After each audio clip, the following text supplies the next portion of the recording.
दोस्तों, आप अक्सर ये सुनते होंगे कि पुराने ज़माने के लोग जो है ये कहते हैं कि पहले का ज़माना जो था वो काफ़ी अच्छा था। बहुत ही सस्ते दामों में चीज़ें मिलती थी। पहले जो था वो ₹5 में चावल मिलता था या ₹5 में दाल मिल जाता था। लेकिन अब का ज़माना काफ़ी महँगाई का ज़माना हो चुका है। ऐसा आप सुनते आए होंगे। लेकिन क्या रीज़न था कि आज जो है वो डॉलर के मुकाबले जो है वो रुपीज़ जो है वो गिरते गिरते जा रही है धीरे-धीरे। क्या रीज़न है कि आज जो है $1 जो है, $1 की जो वैल्यू है वो ₹80 के एप्रॉक्स में पहुंच चुकी है। इसके पीछे रीज़न क्या है? तो चलिए आज इस क्लास में आज हम इसके बारे में डिस्कशन करेंगे और देखेंगे कि क्या इसके पीछे रीज़न है।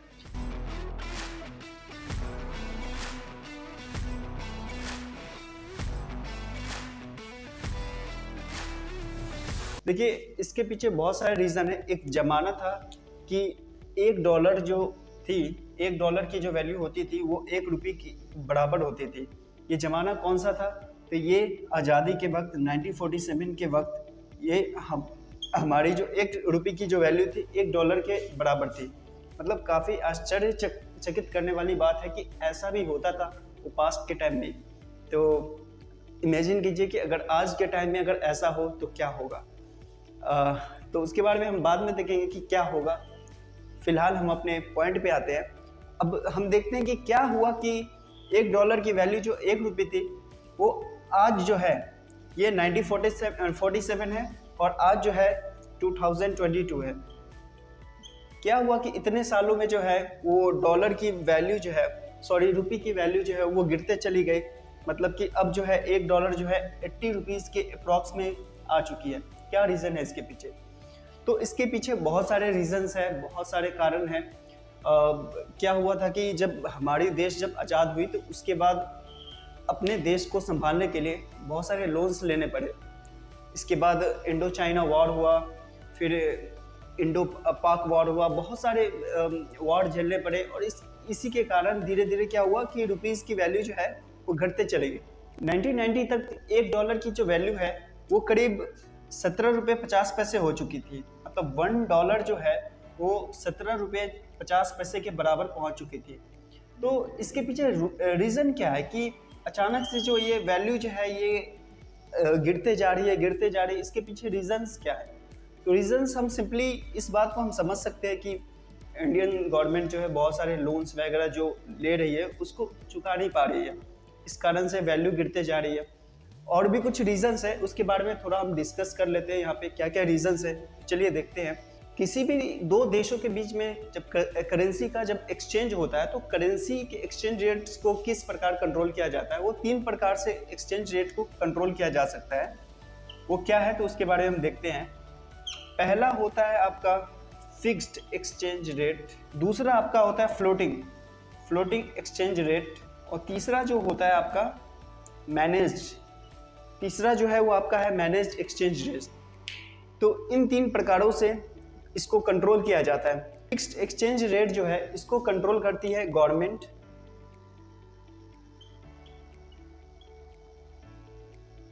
मतलब गवर्नमेंट चाहे तो मतलब कि रुपीज़ की वैल्यू है उसको आराम से कम कर सकती है। मतलब ₹80 है तो 80 से सीधे 50 पे ला सकती है, 30 पे ला सकती है, 20 पे ला सकती है या ₹1 की वैल्यू ₹1 भी हो सकती है। काफ़ी मतलब इंटरेस्टिंग है। और फ्लोटिंग के लिए जो है इसके लिए जिम्मेवार जो होता है, जैसे बाहर से हम कोई सामान को एक्सपोर्ट या इंपोर्ट करते हैं तो उसके कारण बाहरी जो फैक्टर्स है उसके लिए जिम्मेवार ये होता है फ्लोटिंग एक्सचेंज रेट। तो मैनेज एक्सचेंज रेट में क्या होता है कि एक गवर्नमेंट क्या करती है कि फिक्स कर लेती है कि हम क्या करेंगे, जैसे 2% 3% तक ही क्या करेंगे, इसको फिक्स रखेंगे, इसकी वैल्यू को मतलब कि गिरने नहीं देंगे, इससे ज़्यादा इसको गिरने नहीं देंगे। तो ये होता है मैनेज एक्सचेंज रेट होता है बेसिकली। तो आप ये समझ गए होंगे कि ये $1 के बराबर था 1947 में, लेकिन ये 2022 में क्या हो गया आपका, ये $1 जो है वो ₹80 के अप्रॉक्स में पहुंच गया। तो इन सब रीजंस की वजह से ये हुआ था। अब इस पे एक सवाल उठता है कि क्या गवर्नमेंट अभी जो है जो 80 रुपये हो चुकी है, मतलब $1 की वैल्यू है, क्या उसको घटा सकती है? तो चांसेस कम है, लेकिन अगर घटाती है तो क्या होगा? ठीक है, फिलहाल एक इसके लिए दो टर्म्स को समझना हमें जरूरी है। उन दो टर्म को हम क्या करते हैं यहाँ पे अच्छे से समझते हैं। अब हम इन दो टर्म को अच्छे से समझते हैं। एक है डिवैल्यूएशन और एक है डिप्रिसिएशन।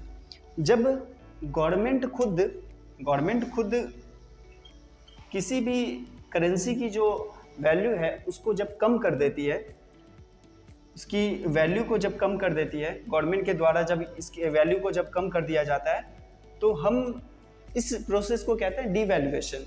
बट अगर बाहरी फैक्टर की वजह से करेंसी की वैल्यू जो है अगर घट जा रही है, तो इसको हम कहते हैं डिप्रिसिएशन। ठीक है, जब बाहरी फैक्टर्स जैसे एक्सपोर्ट हो रहा है, इंपोर्ट हो रहा है, वर्ल्ड के जितने भी कंट्रीज है, यूरोपियन कंट्रीज है या फिर बाकी जो कंट्रीज है, वो चाहते हैं कि उन्हें डॉलर के रूप में पैसा मिले तो ज़्यादा अच्छा रहेगा, तो वो डॉलर्स चाहते हैं, इसलिए डॉलर्स की वैल्यू काफ़ी ज़्यादा है। तो बेसिकली डिप्रिसिएशन इस रीजन से होता है कि एक्सपोर्ट और इम्पोर्ट के कारण होता है। ठीक है, तो डॉलर चाहते हैं और इसके कारण से ये डिप्रिसिएशन होता है, तो बाहरी फैक्टर्स इसके लिए जिम्मेवार होता है। अब एनीवे, अब पॉइंट पे इस बात पे आते हैं कि अगर आज के टाइम में, हालांकि ऐसा तो पॉसिबल नहीं है, अगर आज के टाइम में $1 जो है अगर ₹1 के बराबर हो जाए तो क्या होगा? तो इमेजिन कीजिए और सोचिए क्या होगा। क्या गरीबी मिट जाएगी या गरीबी बढ़ेगी? इसके दो एस्पेक्ट्स हैं, तो उन दो एस्पेक्ट्स को हम अच्छे से समझते हैं। तो देखिए किस प्रकार वो दो एस्पेक्ट्स हैं। तो चलिए दो एस्पेक्ट्स को हम अच्छे से समझते हैं। इसके प्रॉस क्या क्या हो सकते हैं और कॉन्स क्या क्या हो सकते हैं, क्योंकि जानते हैं ना कि एक सिक्के के दो पहलू होते हैं, तो उन दोनों को समझना जरूरी होता है यहाँ पे। तो देखिए प्रोस क्या क्या है। प्रोस ये है कि अगर $1 की वैल्यू जो है, मैं बार बार मिटा दे रहा हूँ, $1 की वैल्यू जो है ₹1 के बराबर है। इसका मतलब हमारे पास जो है मतलब हमारा जो रुपये की वैल्यू बहुत ज़्यादा है, मतलब मार्केट में भी काफ़ी डिमांड है। इसका मतलब ये है कि अगर हम विदेश वैकेशन पे अगर जा रहे हैं घूमने के लिए, तो हमें लाखों रुपए खर्च नहीं करने पड़ेंगे, है कि नहीं? विदेशों में बच्चों की जो पढ़ाई है वो काफ़ी सस्ते रेट्स में हो सकती है। पेट्रोल को हम क्या करते हैं, पेट्रोल हम बाहर के देशों से जो ले रहे हैं तो वो भी काफ़ी सस्ते रेटों में मिल सकती है। तो देखा जाए तो ये हमारे लिए काफ़ी, जो भी सामान हम इंपोर्ट कर रहे हैं वो भी हमें क्या मिलेंगे, सस्ते रेटों में मिलेंगे, जो कि काफ़ी बढ़िया है। लेकिन कॉन्स क्या हो सकता है, तो कॉन्स को हम देखते हैं। कॉन्स ये होगा कि भारत एक क्या है, सर्विस प्रोवाइडर देश है। अगर ग्लोबल चेन में अगर देखा जाएगा भारत का रोल, तो वो क्या है, एक सिर्फ सर्विस प्रोवाइडर कंट्री है। तो भारत एक सर्विस प्रोवाइडर कंट्री है, तो भारत का रोल बस इतना ही है।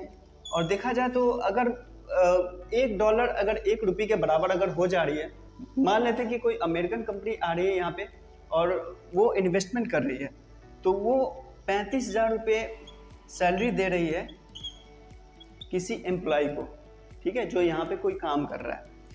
और ठीक उसको अमेरिका में भी $35,000 भी देना पड़ रहा है उसके कोई एम्प्लॉय जब काम कर रहा है।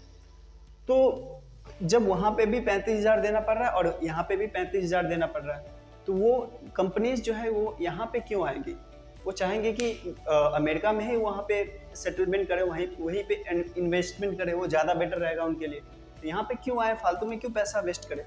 ठीक है, तो इसीलिए क्या होंगे कि जितने भी जो यहाँ पे सर्विस देने वाले जो बेसिकली कंपनीज हैं, इन्वेस्टमेंट बेसिकली बाहर के कंपनीज करेंगे नहीं, सब बाहर चले जाएंगे। ऐसे कंट्री को ढूंढेंगे जहाँ पे क्या है कि चीप लेबर्स मिल रहे, वहाँ पे जाएंगे। भारत में चीप लेबर्स बहुत अच्छे रेट में मिलते हैं, बहुत सारे मेहनत करते हैं, कम पैसे में करते हैं, तो इसीलिए यहाँ पे बाहर के जो कंपनीज हैं आके इन्वेस्टमेंट करती हैं।